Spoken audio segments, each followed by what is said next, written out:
Halo semuanya, pada hari ini saya akan membawakan presentasi mengenai subjek pajak orang pribadi. Sebelumnya, apa itu subjek pajak orang pribadi? Menurut Undang-Undang Nomor 7 Tahun 1983 tentang pajak penghasilan, subjek pajak orang pribadi adalah warga negara Indonesia atau warga negara asing yang bertempat tinggal di Indonesia atau di luar Indonesia, namun dia memiliki penghasilan di Indonesia. Ada dua jenis subjek pajak orang pribadi, yaitu yang berasal dari dalam negeri dan yang berasal dari luar negeri.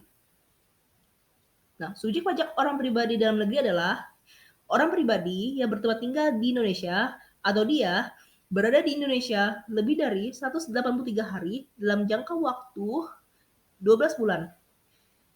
Atau dia berada di Indonesia dan mempunyai niat untuk tinggal lama di Indonesia.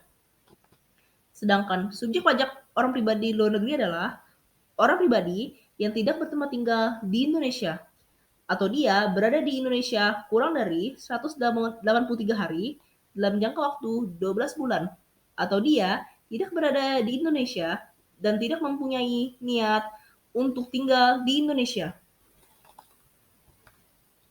Kemudian ada perbedaan antara subjek pajak orang pribadi dalam negeri dan subjek subjek pajak orang pribadi luar negeri. Berdasarkan kewajiban NPWP dan SPT-nya, yang berasal dari dalam negeri itu wajib melaporkan SPT-nya dan memiliki NPWP.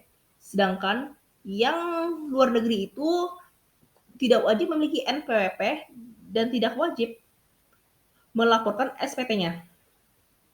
Kalau berdasarkan penghasilan, subjek pajak orang pribadi di dalam negeri, penghasilannya itu adalah yang berasal dari Indonesia dan yang berasal dari luar Indonesia. Sedangkan subjek pajak orang pribadi luar negeri itu penghasilannya adalah yang berasal dari dalam Indonesia.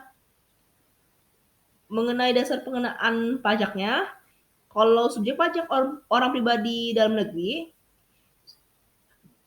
dasar pengenaan pajaknya adalah penghasilan neto. Sedangkan subjek pajak orang pribadi luar negeri, dasar pengenaan pajaknya adalah penghasilan bruto yang kemudian dikenakan tarif PPh 26 yang sebesar 20%.